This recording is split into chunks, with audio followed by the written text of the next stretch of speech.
The housing crisis is wreaking havoc nationally. Our podcast discusses how it is playing out specifically in Black Berkeley, California, chronicling the lived experiences behind what people call gentrification, detailing our endeavor for our right to stay and our right to return, brought to you by Healthy Black Families. I am your host, Deb, and this is Telling Our Stories, the Housing Chronicles. Welcome.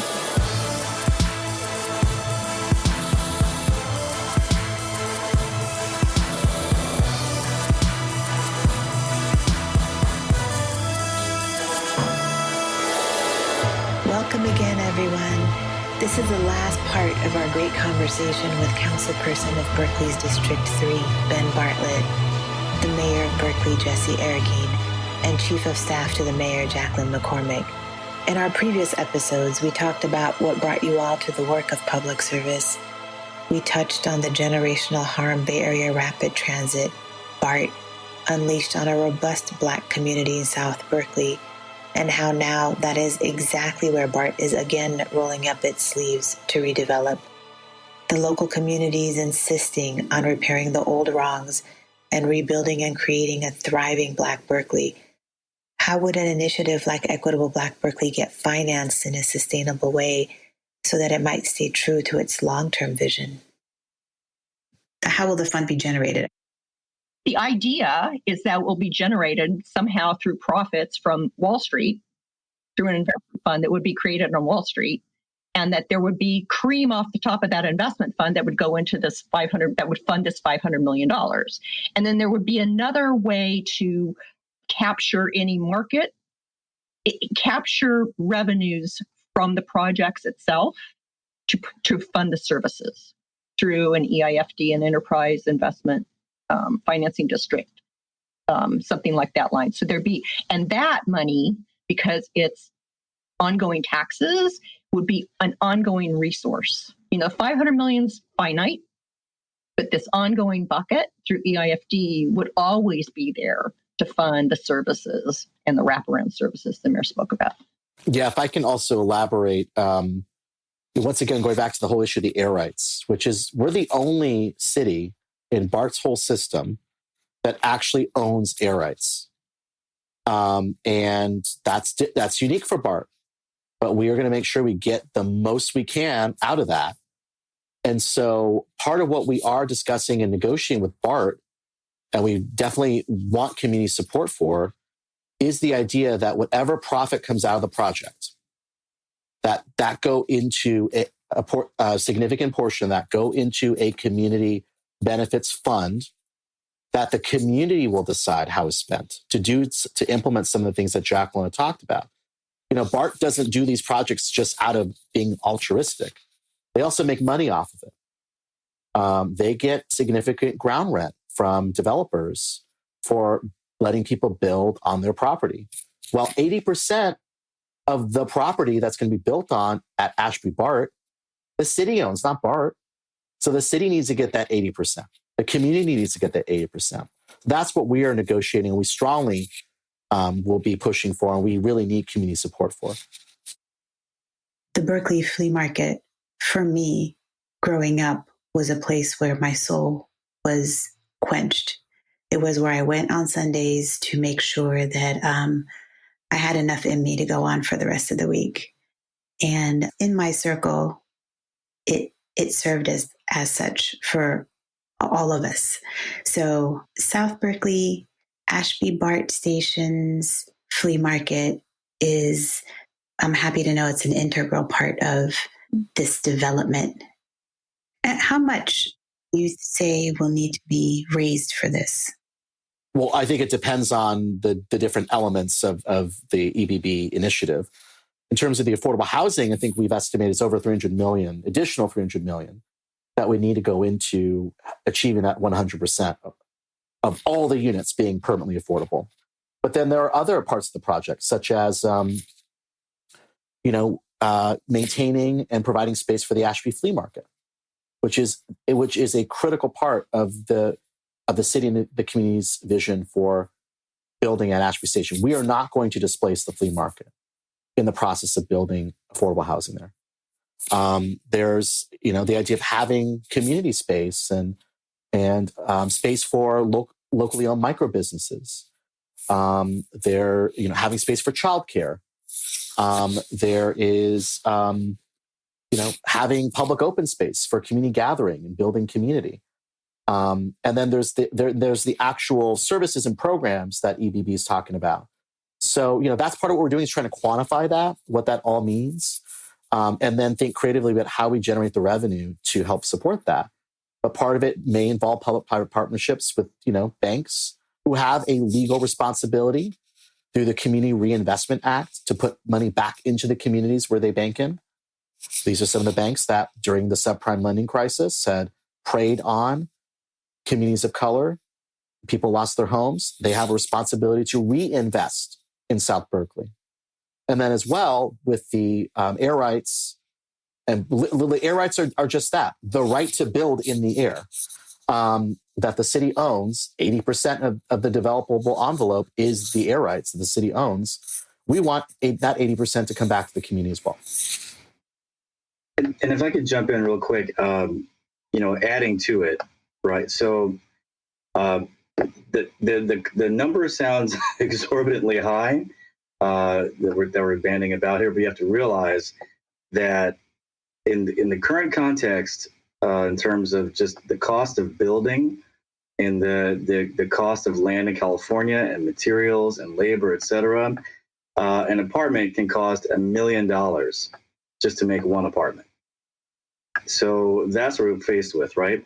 But I do want to add that there are new tools coming online, these ESG funds and ESG protocols that are being promoted by the government, and bit by bit, large banks and large funds are adopting them. These are environmental sustainability and governance, where essentially these are investments that promote the well-being of the planet and the people, and they're being incentivized and sometimes required.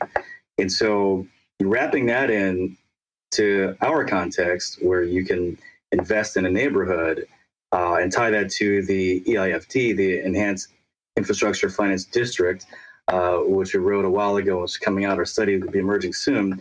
And this essentially creates a very flexible place to invest money and capture tax benefit around it to pay back the investment.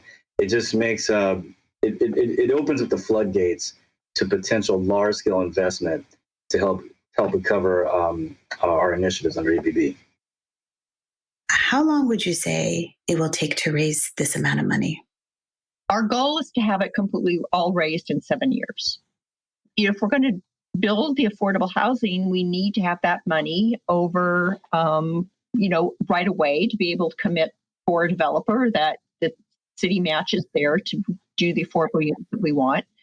And because it'll be a phased project over time, those I worked with our housing and community services department here at the city, and we actually plotted it out over time of when we thought the tranches of money would be due, the commitment from the city would be due. And we assumed that, over the next 7 years, we would have to fulfill getting that money together. Now, that's the goal, that's what we're shooting for. And that's what we've been telling these fund developers who we're meeting with, the people that do what Ben was just talking about, create these ESG funds, because that's what this would be, this project. So we're telling them we really need to generate this revenue over 7 years. And so that will tell them how much money they need to raise to invest to get that kind of a return for us. So given this benchmark or end goal, are there funding benchmarks along the life of the project already established? Yeah, pretty much. That's how we got the numbers from, an estimate. That makes sense. So Ben, let me ask you, what structures would you say is needed to anchor a project like Equitable Black Berkeley? So for Equitable Black Berkeley to have a sustainable presence into the future and continue to fulfill the mandate we're describing, it's going to need a couple of things. It'll definitely need a community advisory board of some sort with city sponsorship. however we define sponsorship, just some sort of permanence and a governance structure written and subscribed to. And it will definitely need enterprisability. So it will need to leverage resources and grow the resources, because in the absence of public funding, the only sustainable thing we have is what we create ourselves. And ultimately, that's what we need to get back to anyway, because prior to the decimation of this neighborhood, it was filled with Black people making things happen. They weren't waiting for government to give them things. They weren't waiting for this or that. They were creating livelihoods. They were feeding their families, starting businesses. They were impacting the country through what they grew in that neighborhood.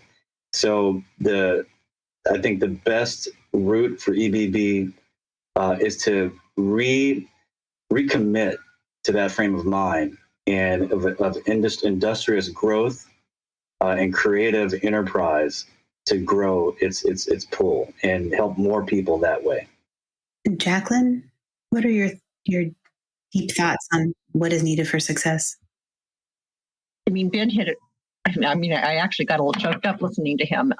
It's definitely, that is what the goal of this project is, to ensure that a community-driven effort, that the community is always engaged in, and that it is out, that these funds are outside of political city manager influence, run by some kind of honest fiduciary that, can be advised by the community on what's the most appropriate way to spend these funds and how to enhance, how they want their community to evolve. And it will evolve. I mean, you're not going to make that determination today and it's going to be in place for 50 years. It's going to evolve. And we want to not only take the community that's still here, but we need to reach out to the diaspora, to folks who used to live here, to ask the kind of questions of what would it take to bring you back? What could we do to have you come back and add your vibrancy back to the community that you left? I think that's a really important piece of this as well. But again, it has to come from the community. Arts, culture, all of that stuff needs to be enhanced and built upon. Mayor, is there anything you want to add on what your thoughts are around anchoring a project like this for long-term sustainability? I think what's key is really going to be community engagement. And that's a key part of this. And we're really grateful to Healthy Black Families for being our sort of community engagement lead in this process. And whether it's, the process we're engaged in with the people's assemblies to get ideas around what are those priorities? What does that reparative framework look like? It shouldn't be dictated from government. It should be based on what the community aspires to achieve, what's important to the South Berkeley community directly, to community participation in how the funds are spent. I think that's another thing that's going to anchor this work going forward. So let's talk about the middle word in the phrase Equitable Black Berkeley, which we have been throughout this whole podcast. Is there a way that Equitable Black Berkeley can ensure prioritizing Black residents that have gotten systemically pushed out of Berkeley to have an opportunity to return back to Berkeley and weave together our community? Ben, can you talk about how viable it is? So Equitable Black Berkeley and keeping the onus on Berkeley, it's to be very careful because California law does prohibit racial focus in law and resources.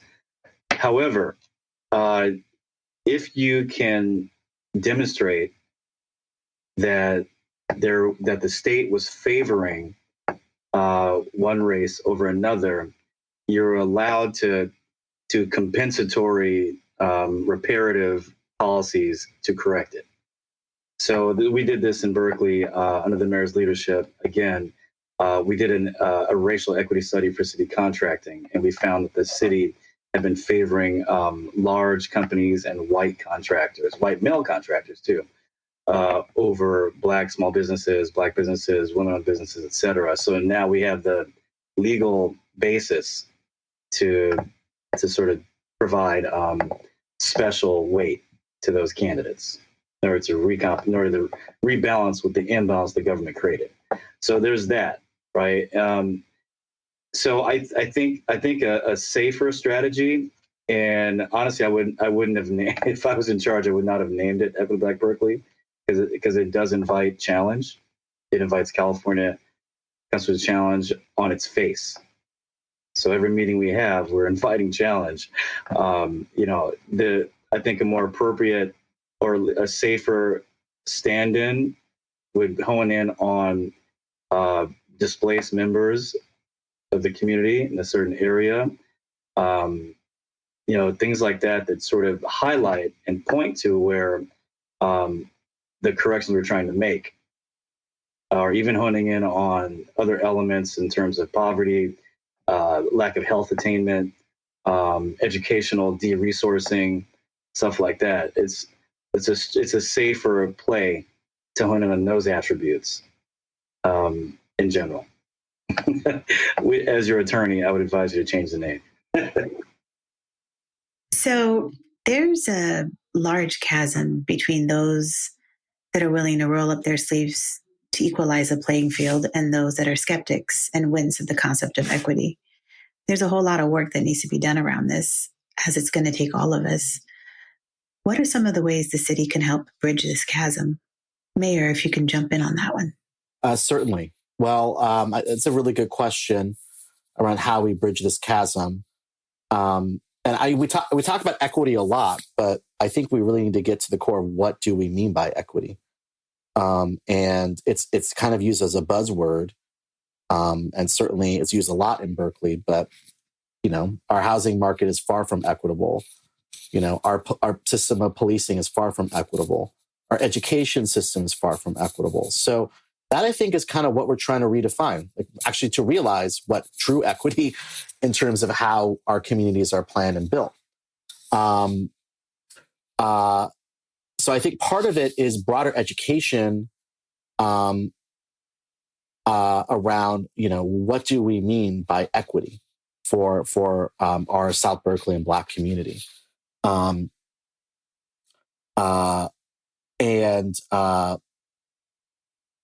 Everyone, needs to start at the same point.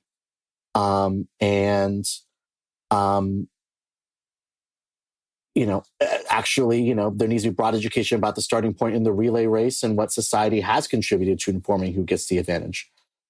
Technically, when you're talking about equity, everyone starts at the same place. But when you're a person of color, you are often several steps behind your white counterparts. And so, the reality is that if we do really believe in racial and social equity, we need to create a system where everyone has access to housing, everyone has access to good jobs, our children are getting a good education, nobody is facing discrimination on the basis of their race, gender, sexual orientation.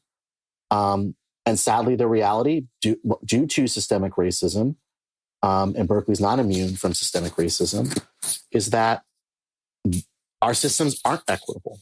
So that really is about what we're trying to do, is really define and realize the true meaning of equity and to create an environment in South Berkeley where we can realize a more equitable future. Well, just that you're exactly right. Berkeley has all the assets and all the elements to create a real vision for America. Everyone is here. We have the homeless people. We have the super rich people. We have the philosopher kings. We have the professors. We have the lawyers, business people. We have the gender range. We have the activists. We have the leaders of every block in my district. I think has a leader of a national nonprofit. So we have it all here, and we have the drive and the creativity as well. We have more arts organizations per capita than any city in the country. So we have the ability to create and tell a meaningful story. We've done it many times through the years, and this is our latest challenge, because all the gains that people have made, Black people in particular have made since Reconstruction, are being erased. And we're now on track to where Black people, and then everyone else will follow, trust me, are on the verge of having zero assets for the next 2 or 3 decades. Zero net wealth. So recognizing that African Americans are the canary in the coal mine, as they always are, what's happening in South Berkeley to these people will eventually happen to everyone if we don't solve for it here and now. I just want to add to this, because this is very personal for me, very personal. And Ben just hit it on the head. I'm a white woman of privilege, and I live in the hills, and I'm surrounded by folks who do not, by any stretch of the imagination, think that they're racist. But every single one of them, I can think of 2 or 3 who have inherited the house from their parents, and the only reason their parents were able to buy that house was because they were Caucasian, and they haven't connected the dots, and as a result, and these are folks who are wide open to hearing about this, but they haven't heard it in that context. And being able to educate our whole community on what equity means and what we're trying to achieve here with this project is to be able to ensure that those benefits that I received being just a normal middle-class white girl growing up, gave me a huge advantage.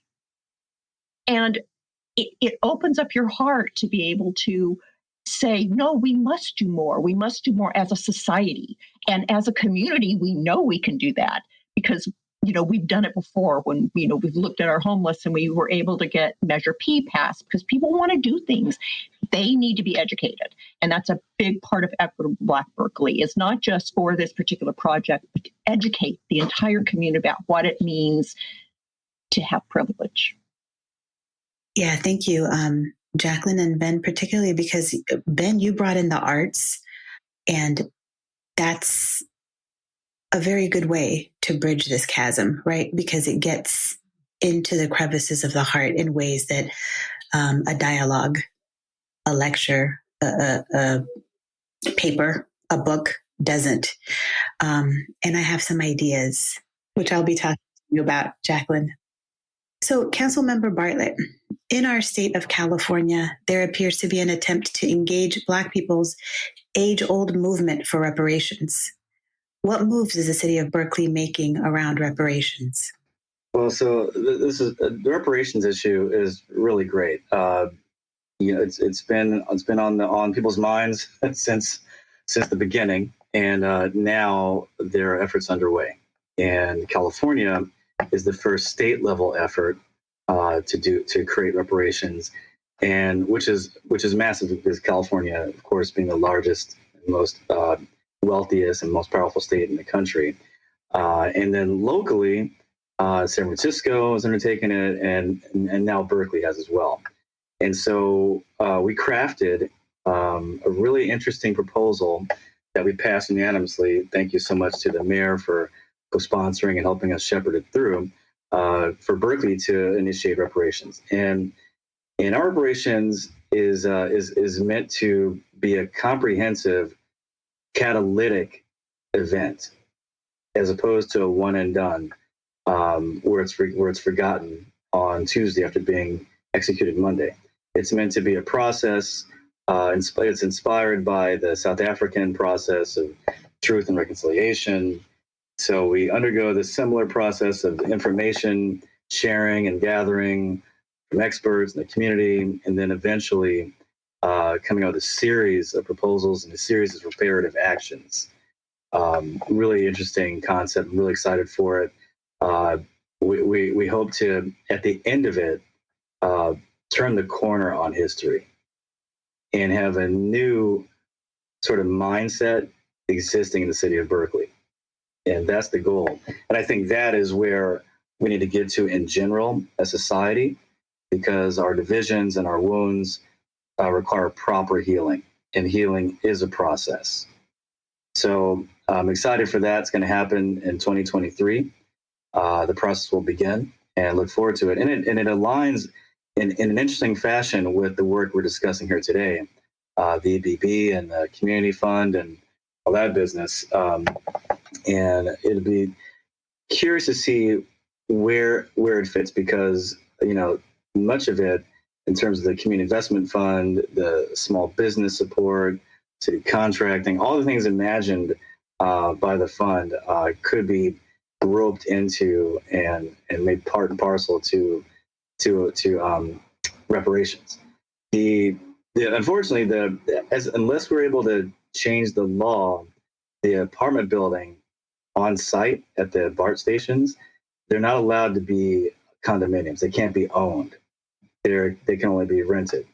So that kind of removes that element from reparations, because reparations without ownership is something else. Right? So I'm looking forward to exploring ways to work with that law or expand into the larger region as we are creating a new housing portfolio structure for the whole neighborhood. Maybe we can leverage EBB to create ownership opportunities within that context. And that would be an amazing streamlining of the reparations effort. Yeah, I just wanted to tag on to that. Our magic $500 million, as we know, is more than the $300 million we need. And so how those additional dollars are allocated, again, community decision, but portion of those could very well go to a home ownership program. So that again, the community is going to decide, but that's the intent. Exciting indeed. So have you ever heard of or seen an endeavor like Equity for Black Berkeley? If so, how are they panning out? If not panning out, why do you think that is? Just looking at what is on the ground, if there is stuff on the ground that you guys know of. Mayor, can you lead us off with that one? I haven't. I think that's what's really special about this. But I think you have to put it in context that Berkeley was the first city in 1968 to voluntarily desegregate our schools. I'll note that our schools are segregated still, but due to different factors. But Berkeley, at a time when, there are fierce debates over integration in cities throughout the country, Berkeley was the first step forward. And we have been the first at many things, divesting from companies that do business with apartheid South Africa, the first sanctuary city. And I think it's that history of, really being a leader and a trendsetter that I think provides, a unique opportunity for Berkeley to really lead in the space of reparations. And it's also recognizing the harm that was created in Berkeley, not just at the BART site, but the racist and exclusionary zoning and redlining that happened in our city. And that still does perpetuate in terms of people of color being segregated and pushed to live in parts of our city that have less resources, that have less parks, that have less grocery stores, that are near freeways, that exacerbate health disparities. So, we have a lot of work to do. But I really do see the EBB initiative as a framework to really begin to tackle these systemic inequities and to really demonstrate how we can do something meaningful to address them. Yeah, Equity for Black Berkeley is a precious project whose time has come. I mean, many would argue it's grandiose. Can I hear from all of you as to why you think Berkeley is uniquely situated to take a project like this on at this time? Well, I guess I could jump in here. I mean, so the EBB vision is large, absolutely. And the question is how the three of us, right? How are we situated? Well, I think you're looking at three people that bring a lot to the table. Jackie, of course, is very well connected, very smart businesswoman, deep connections to all of the financial institutions at play here. and has a deep, deep conviction to making people's lives better. And the mayor, of course, without speaking for everyone, but the mayor, you heard his story. He grew up with this passion to help people, and he is as his good friend for the last 12, 13, 15 years. I can tell you, he's a wonderkind. His mind is so powerful, and he's able to make things happen. And then myself, I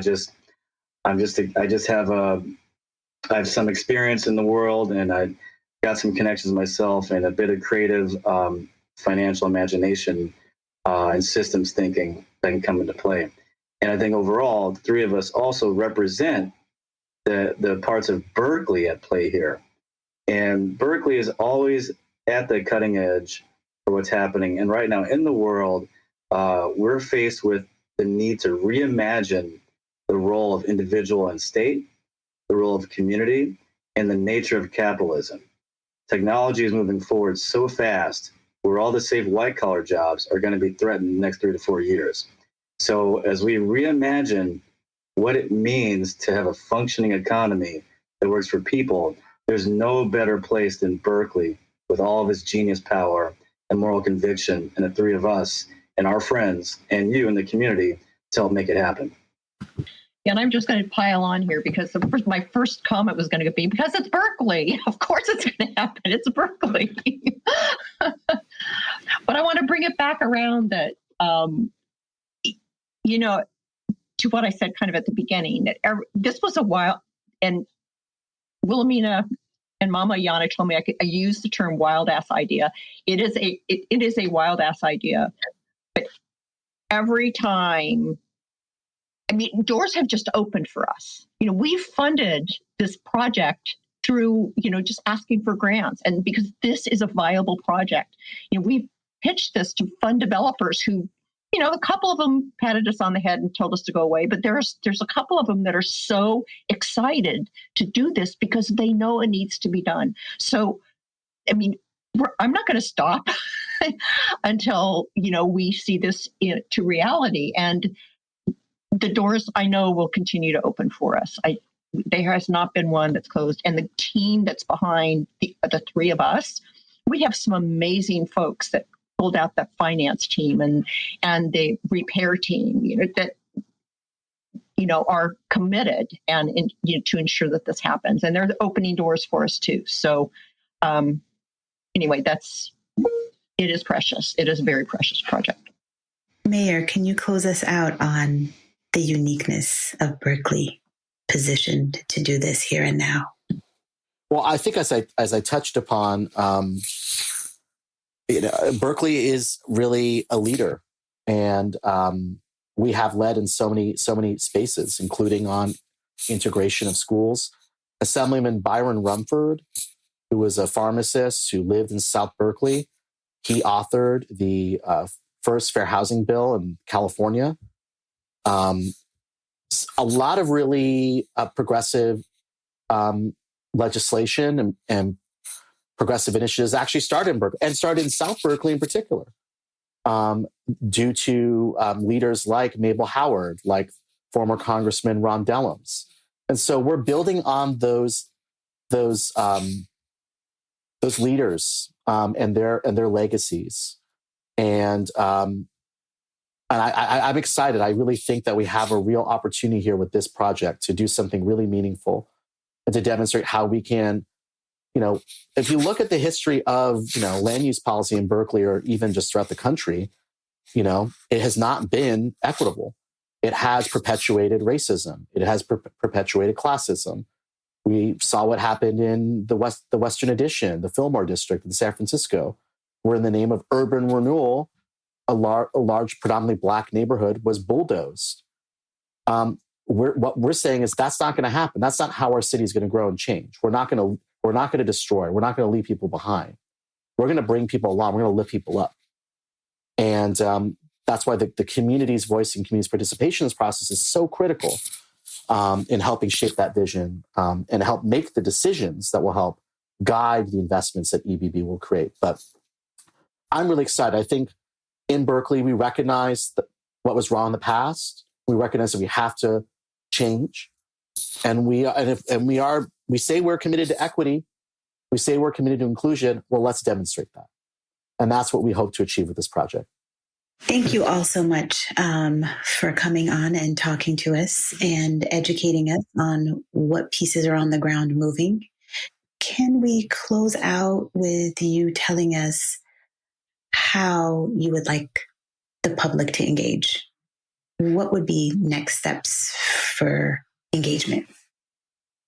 Really, we want people to start attending the people's assemblies, and I think that those are going to broaden as people hear more about what's going on. It's just getting off the ground, and that's one way to communicate that is. And again, I'm going to say it's not just here in Berkeley, and it's for everybody in Berkeley. I really want, but we have to have a robust showing of our folks, of our longtime community members in the South Berkeley area, and really do the outreach that we need to do in the diaspora to have folks come back and share with us what would it take to come home and be part of the community again. And that's why I know you guys are doing a great job. And I think through these podcasts and sharing this information more broadly, I think we'll get people more excited and more engaged and committed to see the project through. Yep.